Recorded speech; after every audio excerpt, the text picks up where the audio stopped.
Bismillahirrahmanirrahim. Tenera kuti tiziziwe zinthu za bid'a kuopera kuti wina angadze nazo kwa ife nazichita maomboli namaona ngati maibada omusangalasa Mulungu Allah subhanahu wa ta'ala. Ya la la la la la la la la la la ya la la la la la la. Chitende chifukwa Hudhaifa radhiyallahu ta'ala anhu adati kana an-nasu yasaluna Rasulullah sallallahu alayhi wa sallam 'anil khair wa kuntu as'aluhu 'an sharri makhafatan an yudrikani. Adali anthu akumfusa mtumiki sallallahu alayhi wa sallam za zabwino zoti azizichita pamene nali kumfusa mtumiki sallallahu alayhi wa sallam za zoyipa kuti ndizidziwe kuopera kuti zingadipeze nazichita maomboli.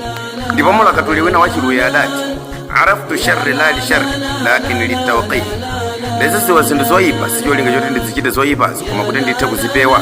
Wa man la ya'rifu al-khayr min ash-sharri yaqa'u fihi. Ndipo munthu nalisa amene samaziwa zinthu zabwino kuchokera mu zoyipa amagweramo.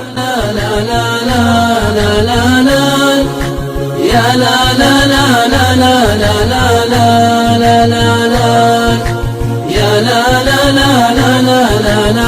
Bid'a tuyagawakana magulu ambiri kwambiri mukuti sindingathe kufotokoza mitundu ya bid'a yonse pa video iyi koma ndiye ngopereka zina mwa zisanzo za bid'a achati mukuti pali mtundu wa bid'a ochuka umene umachedwa kuti bid'a tuni haqiqiyya ndiye palinso mtundu wina wa bid'a ochuka umene umachedwa kuti bid'a tuni ibafiyya. Amene wandi mabid'a amene alibe pata lilonse mu dini ya Mulungu Allah subhanahu wa ta'ala angakhale kuti anthu amawapanga mwachisanzo bali anthu aja amene amakangalika kusangalala kubadwa kwa mtumiki sallallahu alaihi wasallam chaka chilichonse imene ili ziyara imene bid'a tuni haqiqiyya yopanda hadithi angakhale iwona imodzi kuchokera kwa mtumiki sallallahu alaihi wasallam. Ndiye pali anthu aja amene amakangalika kupanga madhikiri pa jamaa imene iso ndi bid'atun idhafiyya yopanda sombo ndi uliwonse mu dini ya Mulungu Allah subhanahu wa ta'ala. Akadadziwa masahaba kuti kusangalala kubadwa kwa mtumiki sallallahu alaihi wasallam ndi ibada akanapereka china chilichonse chimene adali nacho pakuti iwo amankonda kwambiri mtumiki sallallahu alaihi wasallam kuposa inu ndini.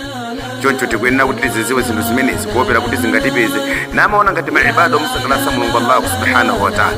Zomalankhula timaduwa pa nthawi imene mukupanga zinthu za bid'a zopanda sombo ndi uliwonse mu dini ya Mulungu Allah subhanahu wa ta'ala. Kufikiranso musiku lina pamene tizakhala tikupitiliza zinthu zina za bid'a tionesese maibada atu ndikuwaonesesa kuti akuchokeradi maumboni a Mulungu Allah subhanahu wa ta'ala kapena mtumiki sallallahu alaihi wasallam adapuzisa ndikutilamulira kuti tizizipanga. Barakallahu ya la la la la la la la la la ya la la la la la la la